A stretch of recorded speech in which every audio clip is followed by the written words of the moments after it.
What is going on, everybody? Happy freaking Friday, and welcome into the Fantasy Alarm MLB DFS live stream. I am your host, James Grande. I am joined by Keith Eister. You can follow Keith over on the old Twitter machine at EYS819DFS. Keith, what's going on? Happy Friday. Happy Friday. Not too much. Big old MLB slate here to discuss. It's got a little bit of everything, as you might expect when we have 13 games. A little bit of everything is right. We have the trifecta in terms of ballparks. We have George M. Steinbrenner Field. We have Coors, and we have Sutter Health. All three, and two of them are minor league ballparks. One is in thick Colorado air that, produces offense and offense only. We have some weather, not much like in terms of concern. I guess Tampa is the only spot that it could be delayed, but the weather that there is warm and some winds. And warm in Colorado, Keith. It's warm in Tampa because it's Florida, and it's warm and windy in Sacramento. Yeah, some good weather in some great parks. You can't ask for much more than that. Around 7, over 6.5 for sure. Yep. In Colorado. Yep. And then the other parks. I mean, we've chased these three parks all season long. The two new additions in the minor league parks, and Colorado we've been attacking for years and years, since the beginning of DFS. It has been a fun time. If you guys are new here, welcome. If you are new here, we go live Monday through Friday at 5 p.m. Eastern Standard to break down the slate, if there is a big enough slate to break down. We also do a preview show Monday through Friday, so you can catch that in the evening or in the morning when you're drinking your coffee or energy drink or whatever other thing you charge up with during the day. We will be going position by position. Before we do, please hit the like button, subscribe to the YouTube channel as we embark on our 10K. We're closing in, just went over 9K, approaching 10K is the next milestone here at Fantasy Alarm. So appreciate all of that support each and every day. Some that do support each and every day. Warren, I see Warren in the chat. I see Anthony in the chat. I see we have a Keith. Keith's number one fan, Brent Barry, former Spur great, in the chat. Hey, what's up, guys? Keith, glad I found you. He was hiding. Here he is in plain sight on the camera. You can find Keith right there. Appreciate the kind words, Brett. Thank you. Also, one of the best in the biz. So we thought your shooting was great too, Brent Barry. You were great. A few more comments we can get to. Dapper Dan is eating some popcorn, drinking something. Don't know but it's Friday, so it could be anything as long as you're, not on the clock. Anthony says no Corbin Carroll. Yes, no Corbin Carroll. We can break down the Arizona lineup in a second. Cubs game. What percentage, Keith, do you think percentage chance that Cal Raleigh's on steroids? I don't know. Have you seen those thighs and that rear end? it might be on natural for him. Yeah, they don't call him the big dumper. They don't call him the big dumper for nothing. Warren, the only part that's missing is Cincinnati. That is true. Rusty, what's going on? What's up to you, Brent Barry again. Anthony, good to see Keith back on. Always good to have Keith on the program. And it's a cola. Hey, guys, been away. Keep up the great work. So with all that, let's get into the pitching position where relief pitcher Hunter Brown tops the list here, Keith. Zach Wheeler, 10-8, Max Fried, 10K. We have a whole list. It has been hilarious just to see the Mizorowski price throughout the week because he hasn't pitched, but he's been slated to pitch. So we've talked about him for 4 straight days, and it started at like 8,200, and he hasn't pitched yet, and he's up to $9,000. So I just thought it's been a funny ascent up the list until he finally pitches. But 9K and up, loaded tier. What say you about some of the favorite guys in this range here, Keith? Yeah, absolutely loaded pitching. Would love to pay for 2 of these guys if we can. Yes. But I mentioned the team total in Arizona. That's right. Going to be something that we have to discuss as well. Right. The trifecta at the top is about as good as you could possibly ask for, right. In terms of talent. Yes. Oh, and as he says that, Loser in the match. Keith. Oh, we're back. Where'd I cut out? The trifecta at the top is what At the top, and then that was it. Okay. They're three elite pitchers in terms of talent. So obviously we need to lean into matchups a little bit. There's a clear loser when we're looking at matchups, and that's unfortunately for Zach Wheeler, who gets the Mets, who have been a top offense this season. Wheeler's fantastic, 30% plus K rate, elite control. He's been one of the best pitchers in baseball for a very long time. But when we factor in his matchup today, he's clearly third of the top three for me today. Hunter Brown gets the best possible strikeout matchup, and that's pretty hard to ignore for me as a person who always relies heavily on strikeouts. Has had an incredible season, over 9Ks in a bunch of his last, I forget what the exact number is, but Hunter Brown's been awesome this year, and he's in one of the best possible matchups. The Angels beat you with home runs. Hunter Brown is a ground ball pitcher who does not allow many home runs. So this is a very, very good spot for Hunter Brown. I think he's worth every bit of that 11K plus price tag. Then you have another elite pitcher in Max Fried, who is also in a very good matchup. The Baltimore Orioles are ranked dead last in WAR and an ISO against left-handed pitching. Max Fried is very elite as a real-life pitcher. He gets his DFS upside from being able to work very deep into games and limit the damage. Another elite ground ball pitcher who just does not give up home runs. So this matchup lines up really well for Max Fried and how he finds his upside.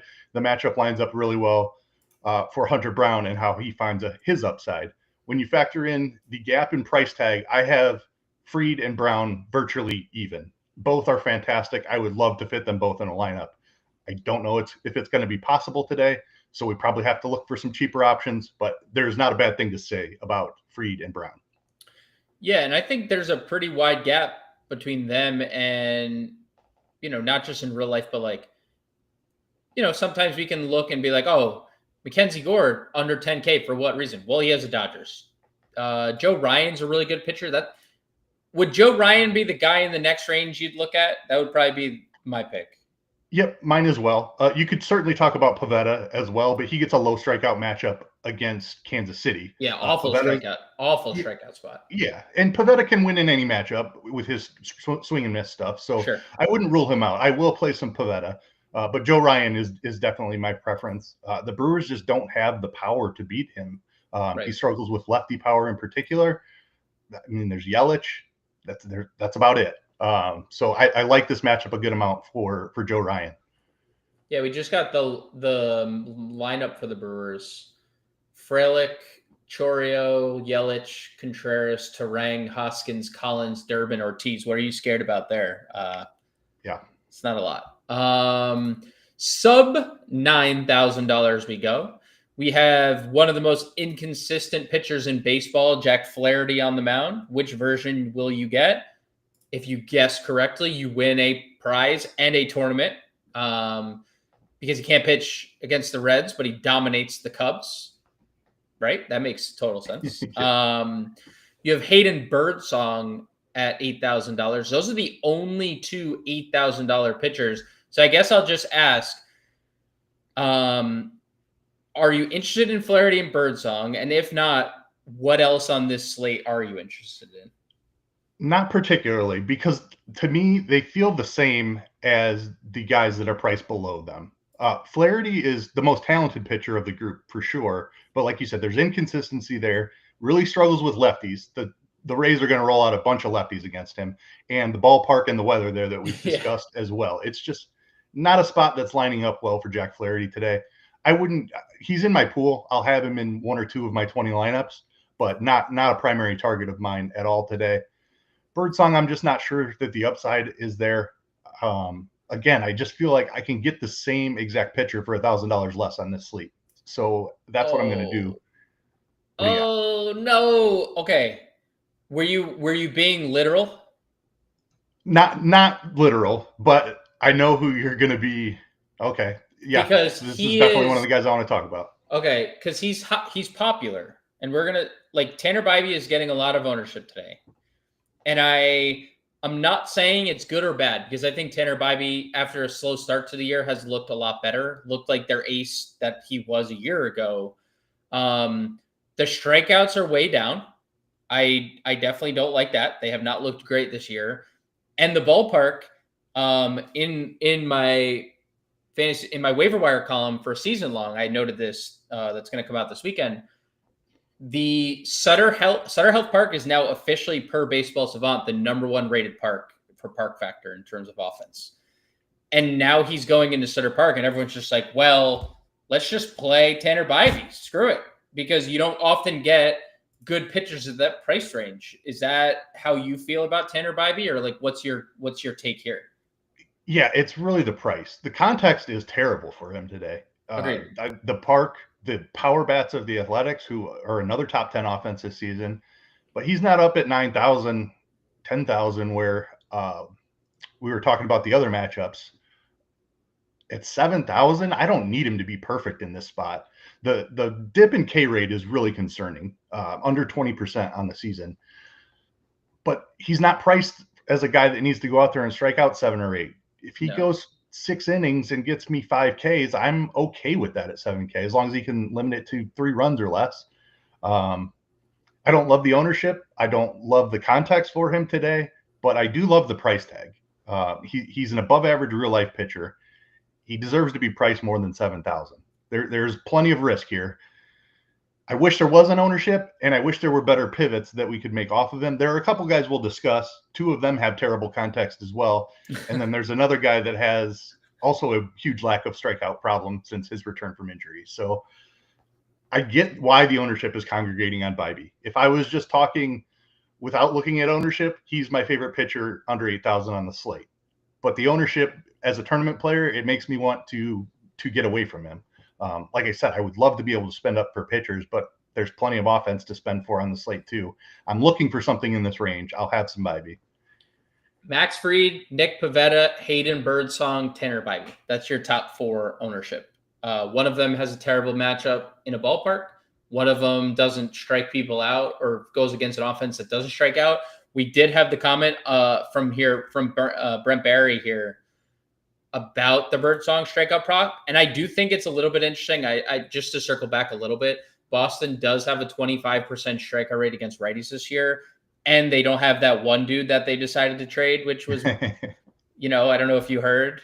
They traded that one dude they had who apparently was, not playing the position that they wanted him to, even though in the offseason he said he would, and then they lied to him about what position they were going to. Was the 0 for 21 with 18 strikeouts or whatever to begin the season, was that intentional? Like, you have to kind of consider that at this point with what has unfolded in Boston since he has been traded away.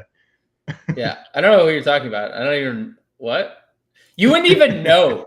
Like, if you were like away, right? You missed like the whole first month, no internet, whatever. You were stranded on an island and came back. You'd be like, hell yeah, Rafael Devers had a great year. Must have raked the start of the year. Yep. It's like, no, he didn't have a hit his first 20 at bats. He's not one hit. But Birdsong is Rafael Devers' teammate. So there is obviously a vacancy in the Boston lineup. So I do think that the strikeout prop is interesting because he is a super talented young pitcher. Yes, he is. We probably overlooked him a little bit, and he definitely needs to be talked about more. So I'm glad you circled back to him. The leash in particular, he's been over 90 pitches in his last 2. So while that's been a concern, moving from the bullpen to the rotation, they bounced him around a little bit. It seems like he's a fully stretched out starting pitcher at this point. 8K, decent matchup. I will say the Red Sox, with the young guys they've called up, are probably a better offense in their season numbers, even with the trade of Devers factored in there. Obviously, guys like Meyer and Anthony are going to continue to get better as they get more MLB experience. So I do think there's risk in the Red Sox lineup, but Birdsong is a talented young guy himself. So I definitely don't hate this call. And in a good ballpark as well. What else is worth talking about here, Keith? Just what else is worth talking about, Yeah, it's dicey among everyone. You can talk about the guy in the other side of the game in Sutter Health, and he's the cheapest guy. So Sutter Health. Okay. He's probably the guy I'm looking at. I think before we get there, we can talk about Zach Gallen in Coors Field.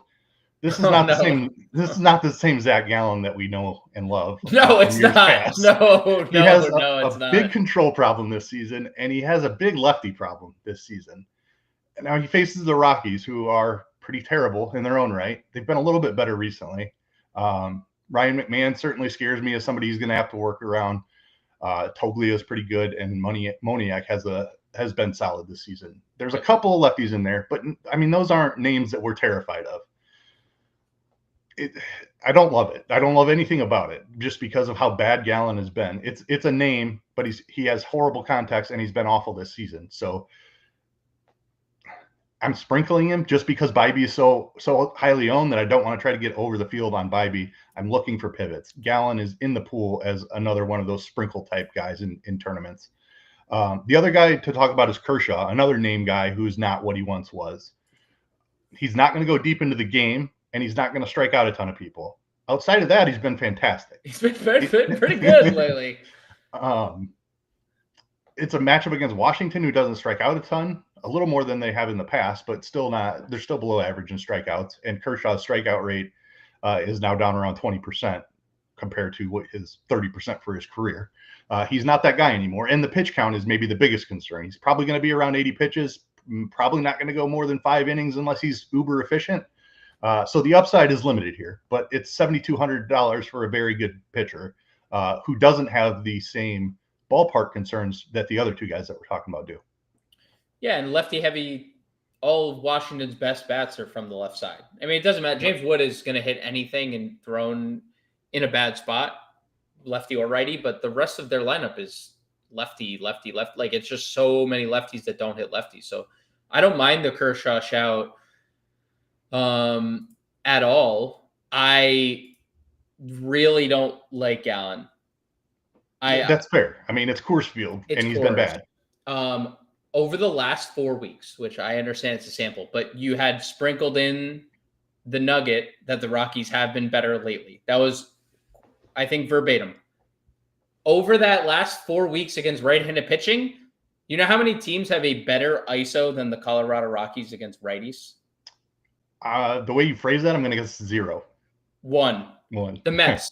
The only team that has a better ISO than the Colorado Rockies against right-handed pitching over the last 4 weeks, which, call it a month, right? I mean, that's that's not like the sample we're going to base our whole existence on, but it is a 4-week sample, and the Rockies have hit a lot of home runs lately. Just flatly, they've hit home runs. That's what they've done. It's like the Angels, right? The Angels, we talk about how often we talk about the Angels just like, well, they're a super high upside, super low floor offense because all they do is hit home runs and like bunt and stuff, right? So it scares me. It scares me for Gallen. You wanted to talk about Jeffrey Springs? I wanted to. I think we have to. I don't know that I want to. Okay. The ballpark is a problem, obviously. Yes. We've talked about that already. Jeffrey Springs has been a lot better. The numbers at home are horrible this season. ERA is around 5.50. Almost 2 home runs per 9 at home. Not good numbers at all. No. He's been better lately. His last 2 starts, he's had quality starts and had at least 6 strikeouts in both of them. He gets the Guardians on the road. And against a lefty. They have not been good against lefties this season. Awful. They strike out almost 25% of the time. I think there's upside here for Jeffrey Springs. I love the price tag. There's no power. I talked about the home run problem. The Guardians are near the bottom of the league in home runs in ISO against left-handed pitching. So the biggest thing that can hurt him, the Guardians just don't have a ton of. Just walk Jose Ramirez and be done with him, and then go after the rest of the lineup. I agree, but also that you walk Jose Ramirez, he's on third base. Potentially, yeah. They're ever like the guy who approaches 40-40 more than anyone else in baseball every year. It's like, right. But you're right. Like the premise of it, avoid Jose Ramirez at all. Like, don't give him anything to hit and you will be fine. Should be. Still a tough ballpark. Should be. Right. Yes, should be. To your point, Cleveland, 105 ISO. Yeah. Woof. Against left-handed pitching this year. That is the 3rd lowest, and their team OPS of 622, the 4th lowest. So two major categories that are in Jeffrey Springs' corner here. We'll move on from pitching here, but Julian has a Mizorowski question. We didn't really talk Mizorowski, but love the what's talent. your take at 9K? Absolutely love the talent. There's just so much good pitching in the high end. He's not on my list today. I'm a little concerned about the leash. I don't think he would have continued to work in that game. He left after 5 innings. He did leave with an injury, so potentially they would have run him back out there. But I don't. Yeah, he was No, he pitched in the 5th or in the 6th, and then left mid-inning. So he pitched in the 6th inning and was in the first batter when he like turned his ankle, and then they called it the calf cramping or whatever. But like I watched him sprain his ankle, so they can't fool me with this calf stuff. Like I watched it happen. So he did go out for the 6th inning, but as soon as he does that, they said he was good, but like no way you're letting him continue there. But so I do think, for what it's worth, I do think his leash is a little bit That's better fair. than the That's fair. I still think they're going to be careful with this guy. I mean, yes. Minnesota's not an offense that scares me, so I wouldn't try to talk you off of playing him. There's incredible strikeout upside. The guy throws 102 miles an hour. So, like, there's nothing bad to say about him. I just, in the context of the slate, he's not somebody I'm targeting. I think the elite options are super elite in this spot, and there's a couple of options in the 8K range that we talked about as well. He's just kind of at a weird price point. If he was priced at 8K with Birdsong and those guys, I would absolutely be interested. But that price up at 9K is a little bit prohibitive for me. Just don't throw Byron Buxton a first pitch fastball in this game, or he will homer. He has done it 3 straight days. Like, how can he keep getting away with this? And then Richard in the chat, always good to see you, Richard. Just mentioning that Tanner Bibby's a fraud. I don't agree that Tanner Bibby's a fraud, but definitely could get lit up in that ballpark. Catcher. Rich had a question about Spencer Turnbull. There's just not enough leash there. I wanted to like Turnbull a lot today, but he just hasn't been extended. He's more of a glorified opener. Obviously, we love targeting the White Sox, but he's thrown 50 pitches his last start. I just don't think there's enough leash. Don't love the 5,800 for Spencer Turnbull. Let's go, or the pitch count for Spencer Turnbull. Let's go to catcher. Sorry for missing your question, Rich. Didn't mean to skip that. Catcher, Will Smith, Austin Wins, Goodman, Heineman, Wells, Stevenson, Dingler. Those are all your 4K and up catchers. Are you playing, or do you care to play? I'm interested in Hunter Goodman.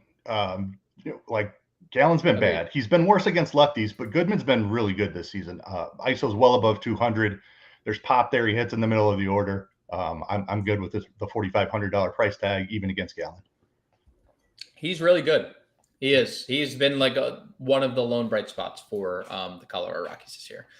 Sub 4K. Austin Wells is getting a lot of ownership for what that's worth, but again, do we want to pay that? Sub $4,000. We have the likes of William Contreras, Adley Rutschman, Agustin Ramirez, Bonet. Like, who are some of your sub 4K targets just in general here, Keith? Yainer Diaz is the guy that stands out here. Kikuchi is a decent pitcher, but he's a fly ball pitcher in a good home run park. Another middle of the order catcher here. Diaz has some pop, so he's the guy that stands out for me. David Fry, I certainly don't mind chasing home runs. Jeffrey Springs has had a home run problem, like we mentioned. Fry hasn't been great this year, but he has had past success against lefties, so I'm good going there. Yeah, and he's super popular tonight. Good eligibility. You're obviously not playing him at first base. That would be a waste of a spot, but yeah, I'm definitely interested in both those catchers as well. Would you play Herrera, knowing that he's your catcher tonight in Coors? Like, people will probably play him just because it's Coors.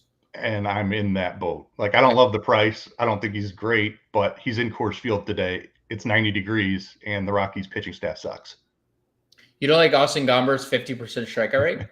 I don't think that's real, but we will see. If he sustains a 50% ground ball rate, or strikeout rate, he needs to be studied in a lab. Any punts? Kyle Teal's hitting 4th tonight. El Gary, we know hits lefties and did a homer twice upon returning from the IL. anything else like sub 4K worth talking about, or 3K rather? Yeah, I'd prefer Teal there, just banking on the talent. I Yep. do think Turnbull's decent, but Gary gets Freed, who's not a great matchup at all. Other guy in the 3K range, I do like the Phillies a good amount today. I'm not sure Tidwell's major league ready, so JT Realmuto, another guy that I like. Yeah, we've talked about Realmuto a bunch. He's better in righties. He has been for the last couple of years. He's been good against righties. So, like that shout. Let's go to first.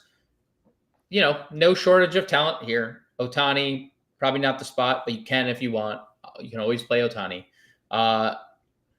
This is where we start getting the expensive Arizona guys. Josh Naylor is 5,500 lefty. Austin Gomber has been notoriously bad against lefties. You have Matt Olson, 53, who has absolutely awoken. He is a much needed sight for Atlanta because they needed someone to come along with Ronald for the ride. You have Freeman, 52, Alonso, 5K. Is it Olson here, like with a bullet? Yes, it is. Junk is interesting. I'm keeping an eye on Junk. He might be okay. He's kind of a fringe prospect who never really found his footing. Was really good in AAA. So we'll see what Junk does. But the Braves are the preferred side of the matchup, no doubt about it. Matt Olson has been incredible. He is my favorite hitter at the position. I like Vladdy a lot too. The Same. White Sox put Davis Martin on the IL, who was expected to make the start. So we were probably getting a bullpen game here from a very bad bullpen. Their ERA is around 4.5. Their xFIP is the worst in baseball. I don't know. Warren in the chat says Tyler Alexander expected to be the bulk reliever. It was something I intended to dig into after the show before the slate started. If that's the case, like Vladdy against the lefty, certainly with that platoon advantage. Would love it if he could find a fly ball hitter in there because he's hitting the ball so hard. He just hits it on the ground, which is so frustrating. Somebody needs to teach him how to get some loft in his swing, and he would just absolutely go to the moon. I'm trying to figure out who Weichelman Gonzalez is because they called him up today as well. So I'm seeing if if he is the bulk guy because he started no games. He hasn't started any games at AAA. I see that DraftKings does have Alexander as the expect. Yeah, Weichelman started in AA as a starter and hasn't pitched more than 2 innings in AAA. So I assume he's just another bullpen arm they're going to use. They also called up Jake Palish, who's a lefty. So if they wanted to use that guy as a lefty, that's also a welcome sight because of how good the Blue Jays are against left-handed pitching. They are elite. Vladdy's waking up. He does this literally every year where he has a slow start to the year and then he has 120 RBIs and you're like, oh, right. Yeah, cool. The 40 homers are in there. He hits the ball plenty hard enough. He's got to find some loft in his swing. And the ground balls, too many ground balls. Too many ground balls. But he's hitting it as hard as anyone in baseball. Yes, everything is as hard as possible. Just needs to get a little more lift on the baseball. Love Vladdy. Love that shout. When you go down, we have Soderstrom, 46. He's the second best athletics first baseman that exists in the world because obviously he's not as good as Nick Kurtz, and we'll talk about how good he is. Now you have Torkelson, 4,500 against Boz. That's a good split for Torkelson, especially with how bad Boz has been against righties. Goldschmidt leading off again, homered yesterday. Aranda, you talked about the Flaherty lefty problem, really good ballpark. What do we like in the 4K range here, Keith? Yeah, we got to talk about your Yankees because I'm interested today. They've been awful. There's no other way to say it. Yeah. I was digging into some numbers. In June, they're like 19th in ISO. This is a team that was leading baseball up until June in every offensive category, and they just fell off the map. We're going to talk about Aaron Judge for sure and his struggles. I love Aaron Judge today. I love the Yankees today, and I don't feel great about it, but I just cannot poke holes in this matchup against Sugano. He just isn't going to strike anyone out. So he's going to throw strikes. They're going to be able to make contact. Oh, buddy. Can they score some dang runs? You must have not watched Kyle Hendricks Well, I the did. other. In his 9 strikeouts. Oh, dude. What in the world? Just an absolute abomination. And then Conowitz files up with 8 the next day. So that right then and there, I knew we were doomed. You're not wrong. I it's just like, sure, like I don't want to be cliche and just be like, well, we know they're going to break out of it, right? Because They are. I can definitively say they will not be the 19th ranked offense at the end. They were number 1 for 2 months. Number one, ahead of the Dodgers, ahead of Arizona, who's been incredible against righties. Like, just, I don't know what happened, but they're going to come back. Dude, they have the best hitter in baseball who is having one of the most historic seasons of all time. Of all time. And he's already had 2 of them. Yes. And that guy hasn't hit a baseball in 2 weeks. So, like, obviously things are going to change. Sugano is old, doesn't strike anyone out. A lot of good numbers for lefties on the surface. A lot of really good underlying stuff for righties. So, like, should be a great spot in Yankee Stadium for sure.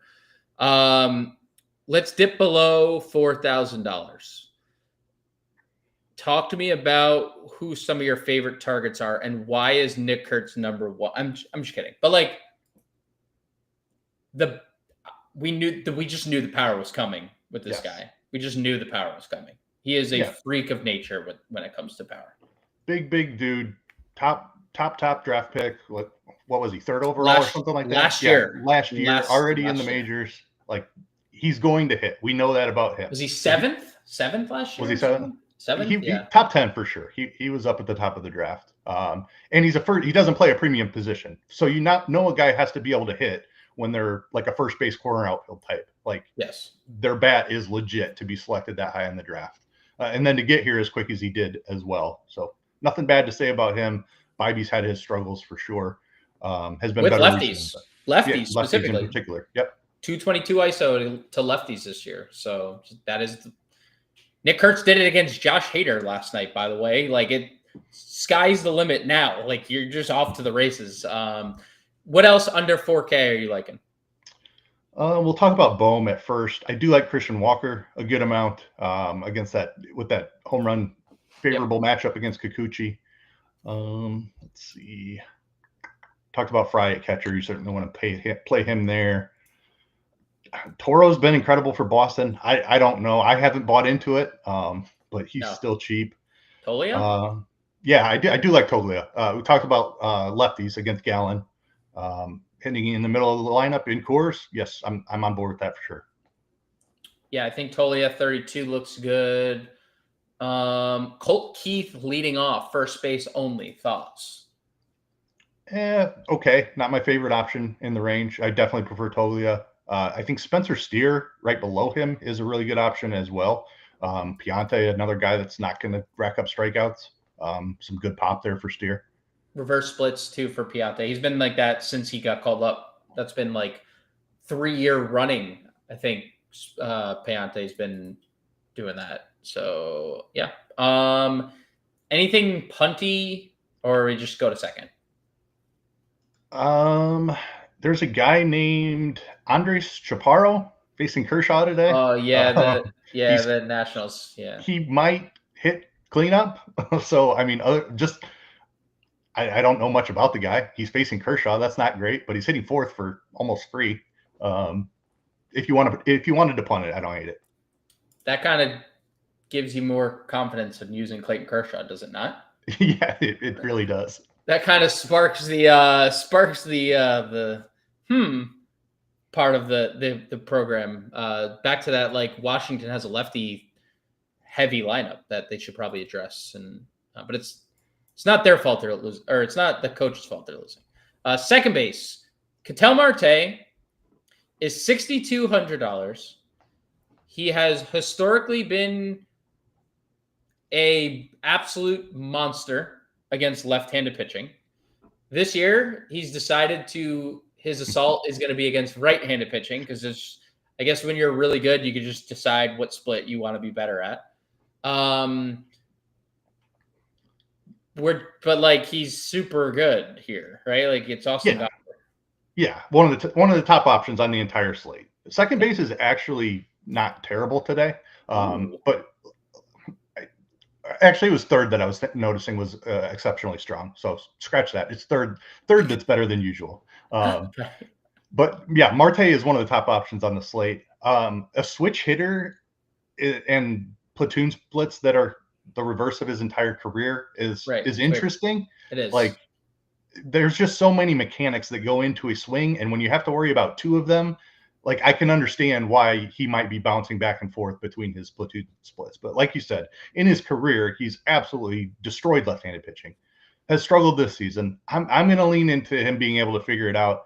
And even if he can't, Gomber's not long for this game, I don't think. Arizona should put up some runs and get him out of the game before or around the fifth inning.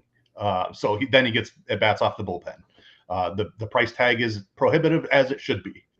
He's one of the best hitters on the slate. 351 expected WOBA looks pretty good.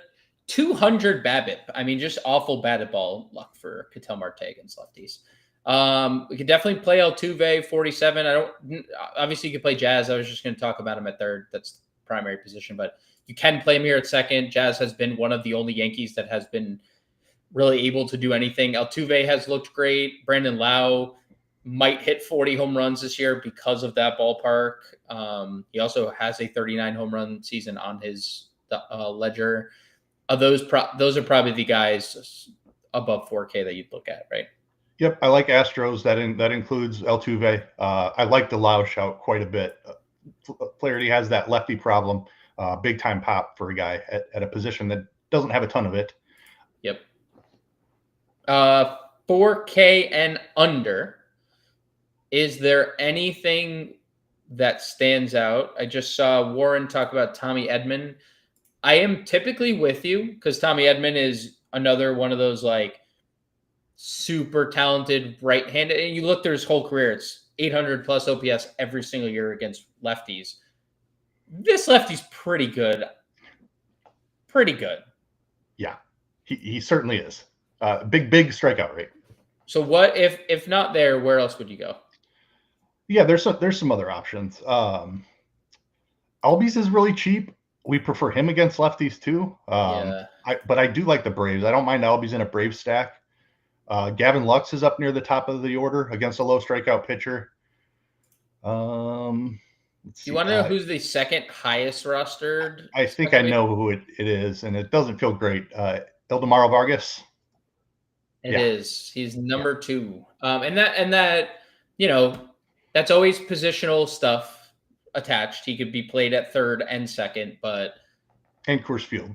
And Coors. What's your take on Vargas getting this much ownership? I think he stinks at hitting baseballs, which is that's unfortunate because that's his job. Yeah. But the context is pretty phenomenal today. That's about all I have to say about it. What if I hate the ownership? What if they're up 15 and he pitches? Do we get those stats? I don't believe so. That's unfortunate. So probably not. I don't know how much exposure I'll have unless I was guaranteed the pitching stats. Brooks Lee's riding an 18-game hit streak, but he gets Mizorowski. LeMahieu fits your Yankee stacks, but there's nothing else, right? Nope.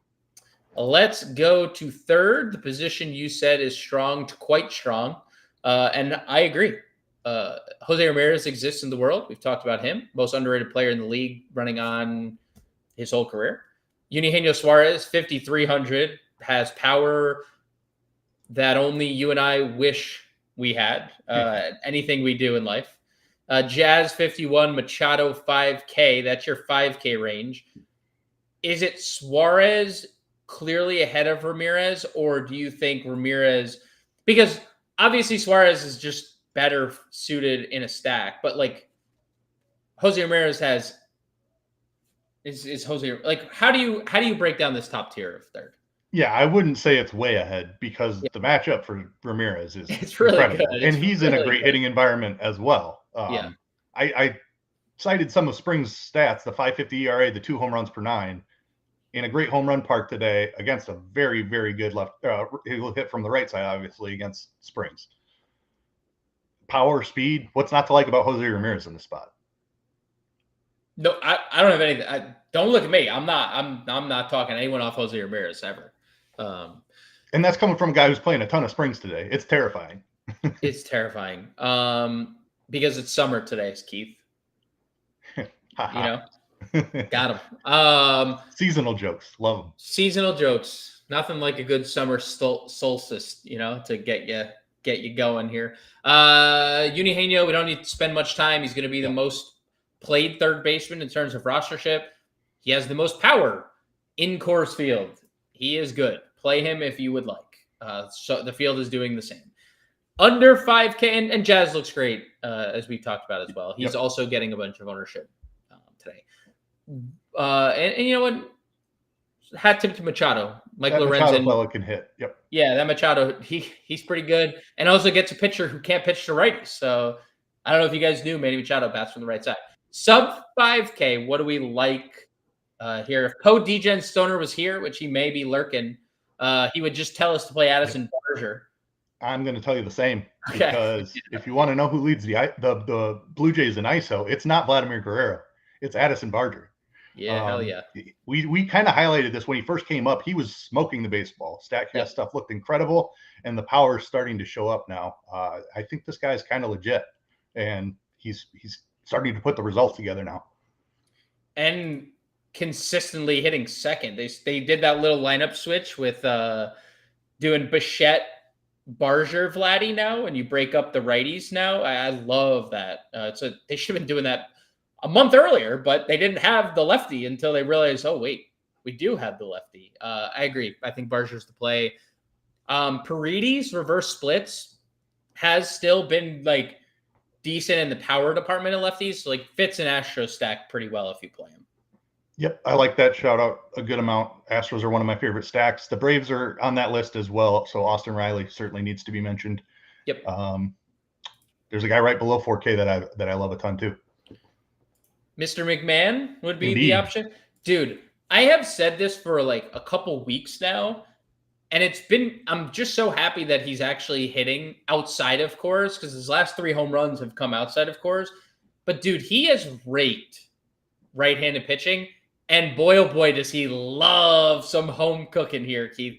I mean, we're talking, he has almost 1,000 OPS in Coors Field and is sub 4K.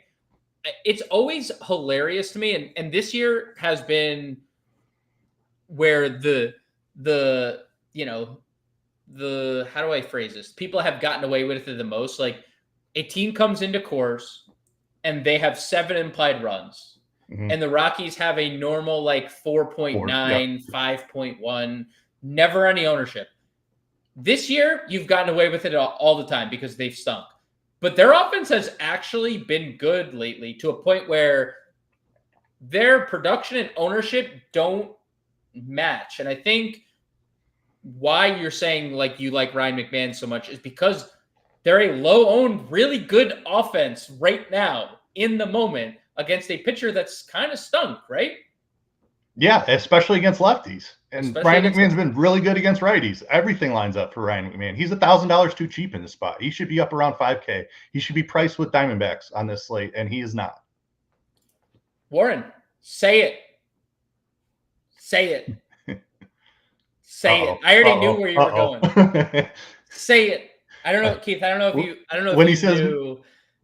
When he says McMahon has it, we know what it is. Yeah. So earlier in the week, I banned him from chat for let's see. I blocked the user on you, or I put him in timeout, and it was a 5-minute timeout. So I was trying to get him. We didn't know how like long the timeout was. We were trying to figure it out. So John figured out there was a 5-minute timeout because he was talking BVP. I'm not respecting BVP.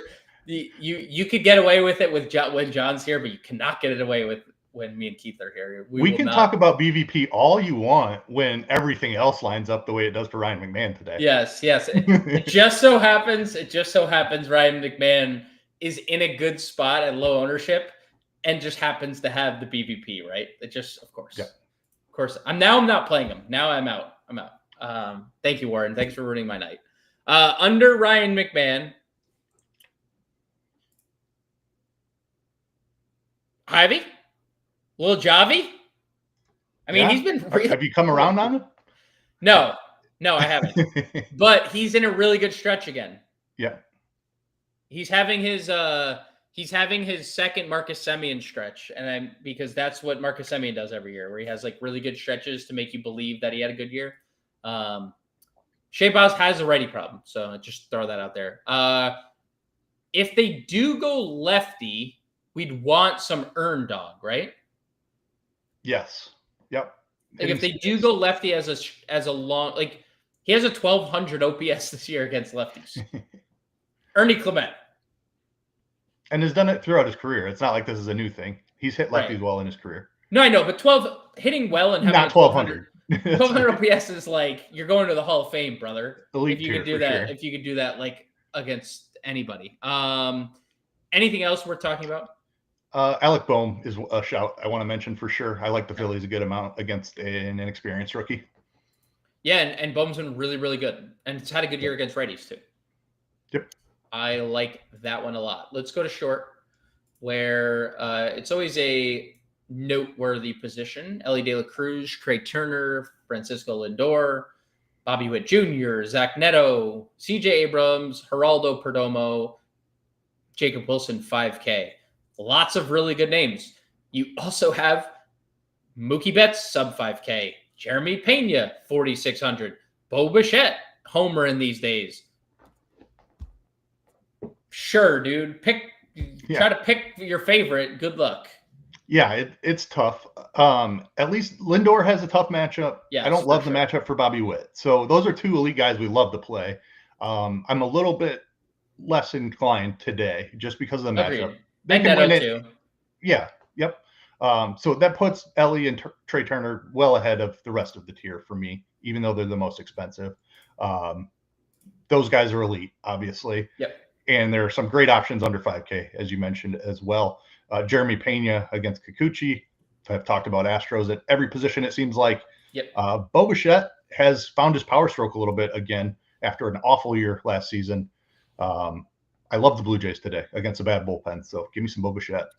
Love that call. Sub 4K.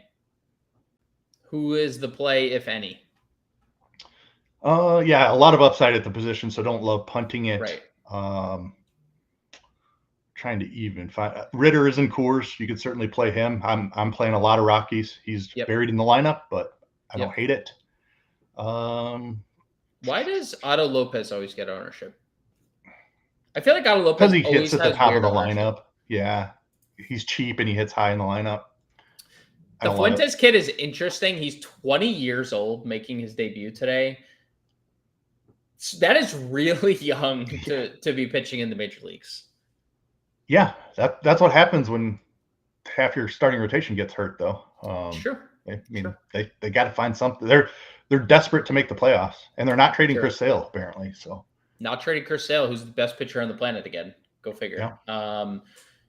Jordan says Carlos Correa against Jacob Mizorowski.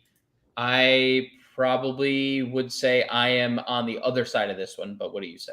Yeah, I prefer the Mizorowski side of the matchup. I would say if you're attacking Mizorowski, it would be a stack for me. He does have control issues. So if you get into a situation where he runs his pitch count up to 60 through 2 innings and the Brewers decide to be cautious with him, then all of a sudden you got a bullpen game against the Twins. So I'd full stack Twins if I was going to play him.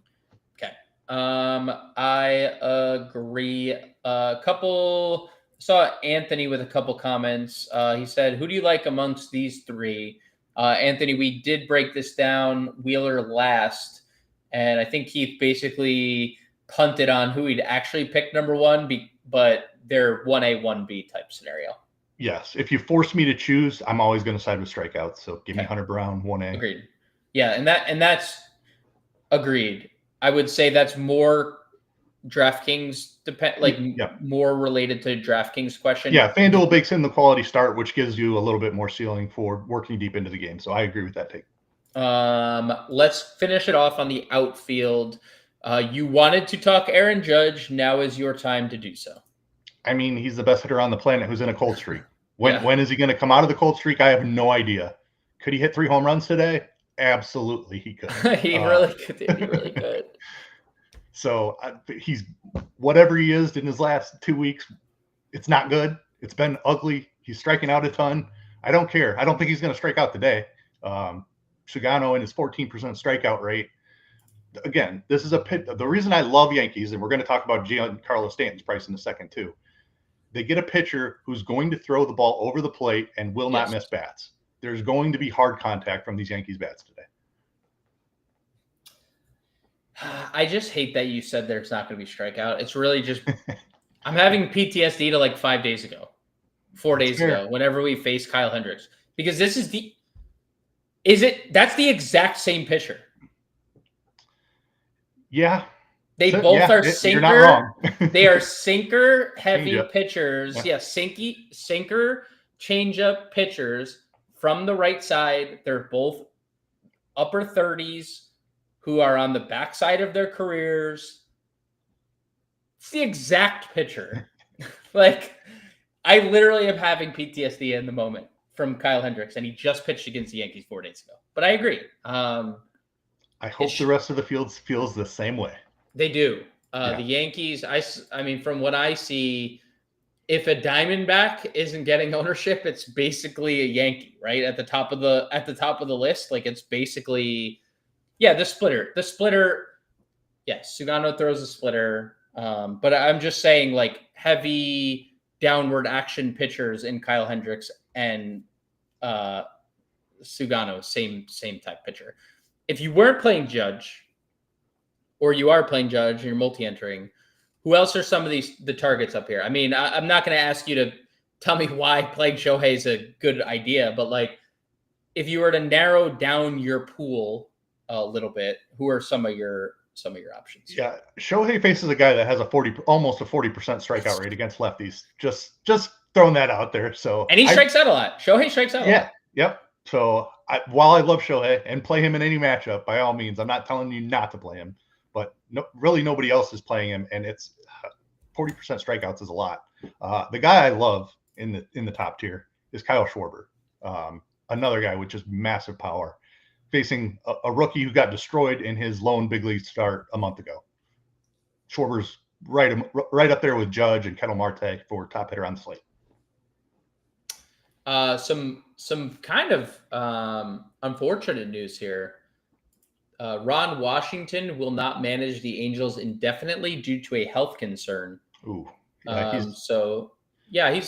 on the older side, and he's had some previous health issues, and I know some stuff going on personally. So I hope he gets well and gets back to the bench if health willing. So. Hopefully Ron Washington gets back soon, but that's obviously going to be a big loss because the Angels have been kind of cooking lately. They've been definitely a little better. Like the Schwarber shout, can obviously play Acuna. He has been the MVP that he was prior, minus the steals, but like prior to the injury. Under $4,000 we go, Keith. What do you got for me? Or under 5, I should say, not 4. Yeah, I was gonna say we skipped a huge tier. Yeah, there. No, I didn't mean to. Wasn't intentional. Lourdes certainly looks really good hitting third in Coors against a lefty. I fully support that ownership. Let's see here. How do you feel about the Tim Tawa $4,500 price tag? It's Coors Field. He's overpriced. If that keeps his ownership down, though, he's got speed. That outfield is huge. Like a triple from Tim Tawa today. So that sounds like a great idea to me. Yeah, the Tawanator is a great nickname. It's the $4,500 Tawanator is not a great price. It is what it is. I think you play him because it's Coors. He's been fine. Like 111 ISO against lefties this year, but 155 expected ISO, 304 WOBA, 311 expected WOBA, like 29% strike rate against lefties isn't great. I don't know. It's kind of, I don't like the end of this Diamondbacks lineup, truthfully. I don't like Tawa, Vargas, Herrera. That is not a fun end of lineup. But it's in course. It's hot, 90 degrees. Like Lourdes Gurriel being $100 more is criminal. Yes. Yeah. And Grishik what's his name is cheaper. Where's Grishik? Yeah, he's down 3,800. Like in every scenario, like if it's there's not a chance I'm not playing Randall Grishik over Tim Tawa. So totally agree. What else in this range? Let's see here. Soderstrom, certainly don't mind him. Lefty against Bybee, great ballpark. Jung Hoo Lee's been really good this season. Don't mind him. Tough park there. George Springer, love Blue Jays. Springer's had a decent season, even though he's on the latter end of his career. Yep. Marcelo Zuna, you've mentioned his injury a couple of times, several times. But I don't know. There's still power there, I think. Yeah. Might not be the elite power that he's had in the last few years, but still a good hitter in a great spot today. Yeah. I'll throw out Jordan Beck as we continue on our Rockies talk and propaganda that we're spewing to everybody. Wilyer Abreu is back for what it's worth. He's batting, where is he batting? 5th tonight. So you could play Wilyer Abreu hitting 5th. That's probably it for me in this tier. You could probably play Stowers. He's slowed down since that hand injury quite a bit. Tyler Freeman hitting 2nd. Wildly good. This was the Nolan Jones for Tyler Freeman 1-for-1 swap that everyone was clamoring for. Would you play Freeman in a stack? Yeah, he's fine. Not somebody I would target outside of a stack, I don't think, because I think he depends on teammates to drive him in so he can score runs. Sub 4K, we go. Moniak. We've talked a lot of Rockies. That's Roman Anthony. ISO over 200 for Moniak this season against righties. Love that. Roman Anthony, really good at hitting baseballs. Young hitter. Yep. Grishik, really good at lefty split specifically. Yep. Larnack was scratched today, so you won't get Larnack. He's not actually playing. You wanted to talk Giancarlo Stanton. Now is your time. Oh, baby. Yes, I do. Does Giancarlo Stanton struggle with? Strikeouts. 14% strikeout rate today from the starter he's facing. Light tower power. Come on, baby. Let's do it. You don't often get 2 home run upside at 3,700. I can't listen to you talk about this strikeout stuff anymore. I can't do it. I can't do it. It's terrifying. So I'm assuming you like Dominguez as well. This is his better split. I mean, he is just so much better. He can hit from the right side. He is a very good lefty hitter. Yep. Absolutely. Okay. What else do we like here? Cam Smith, 3,500. He had an amazing series in Sutter Health. He hits lefties really hard. $3,500. His teammate Jake Myers, I think we probably skipped over, but he's been really good as well. Joe Adele, power's been there, but tough spot. What else do you like in the value range here, Keith? I love the Cam Smith shout. Just too cheap. A really talented young hitter. Had a 2 home run game in that series, I believe, which he did. Love to see. He did. Yeah. Michael Harris, I know he's buried in the order, but we don't know what Jansen Junk is necessarily. I'm fine going there. Alec Burleson hitting 3rd against Singer. I don't love stacking Cardinals, but I don't mind Burleson. Bro, that dude is raking. Yes, he is. Where are we here? Just a professional hitter. Professional hitter, dude. Professional hitter. Another preview to the waiver wire column. He is definitely in it this week. Hitting 400 in June, which, we're now in the 20th day of June. So hitting 400 for a month is pretty good. Indeed. Lane Thomas has been pretty bad, but I love the spot for him today against Jeffrey Springs in lineups I'm not playing Springs. The Guardians should be better, no? They really should. They should, yeah. Lane Thomas, David Fry are literally in lineups to hit lefties. That is all they've done their whole career. Yeah. Which is why it wouldn't surprise me if Springs gave up 6 runs today. It also wouldn't surprise me if he threw 6 shutouts with 8 strikeouts. Because the 2025 version of those two players are not what they've been. Right? Yep. Yeah, I like the shout because it could go either way. Anything else worth mentioning down here? Is there any punts that you'd want to play? Verdugo's at the top of the Braves lineup. If you prefer him to Michael Harris, I don't hate that. Sure. Let's see. As far as like pure punts, I don't see Caglione coming off the double down game. I think Sure. we had a Cags comment earlier. Brent saying that both Cal Raleigh and Caglione have taking steroids. I think one of those two players are unlike the other, but it's okay. Do we have new masking agents, or why are steroids back? I don't know. Sosa is back in the park today. There you go. So maybe steroids are back, maybe. Something in the DR. Steroids are back, baby. I don't have much. I don't think I have anything else for you. Nope. I can't find anything else either. Okay. We're building a core here. So let's build a core. Do you want to start offense first? I assume Arizona is probably where we'd go, and Lourdes. Yes. Would probably be like just price range. Would Grishik be in your core as well because of price? Yes, he would be. I'm going to play a ton of Grishik. I love Stanton as well, as you know. Oh, okay. So okay. That's the only reason I was hesitating there, just because they're at similar price points. If we want to play them both, that's fine with me. We'll give the people 3 outfielders in the core. Who else is a core play that we need to have today? So third base is really difficult for me today. Because you want to play Ryan McMahon. And I want to play Addison Barger. And I want to spend up for Eugenio Suarez. It's a really good position. So maybe we just leave that one blank. But just wanted to note how strong third base is today. Ketel Marte is another like Diamondback. I think if I'm not fading Diamondbacks, he's going to be in the lineup. Okay.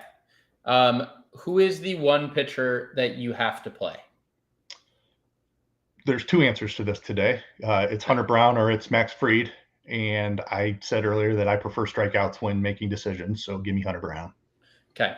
That leaves 4,100. We'll leave it there. That is a tough build, but one that is doable because we do have 3 members of that game. Cores on one side of that game is cheap. So you will be able to get some cheap exposure to that game. The Guardians are cheap. There's a lot to like about cheap offenses around baseball that you can get to help facilitate likely the value that you need, because once you spend your pitcher, I mean, you're not going to have a lot of money left. So, yeah. Unless you play Jeffrey Springs. Unless you play Jeffrey Springs. Which is what a lot of my builds look like. Unfortunately, it's going to be a dice roll, but yeah, you live and die with the risk, right? You live and die with the risk. Final question before we get out of here, Keith. Nick Pivetta, I know you talked about him, but Faisal's our guy. He's been around for a while. What are your thoughts on Pivetta? Yeah, I'm a huge Pivetta fan, but this matchup with the context of the slate, I don't love him in the spot. I'm not telling you not to play him. I just think the upside is limited. Kansas City has had their struggles, but they still don't strike out. We've seen pitchers with Pivetta's type of stuff go out and dominate bad matchups in the past. So I'm not saying he can't have 9 strikeouts today. I don't think it's likely. And for that reason, I don't like him anywhere near as much as Hunter Brown or Max Fried. So I have a difficult time getting him today. Yeah, I find that interesting. The ownership is so high in a guy in a matchup where there's no strikeouts. I agree completely, Keith. Big shout out to you. Big shout out to the family. Thank you all for tuning in very much. I hope everyone has a very safe weekend this weekend. Enjoy the summer solstice, and we'll catch you guys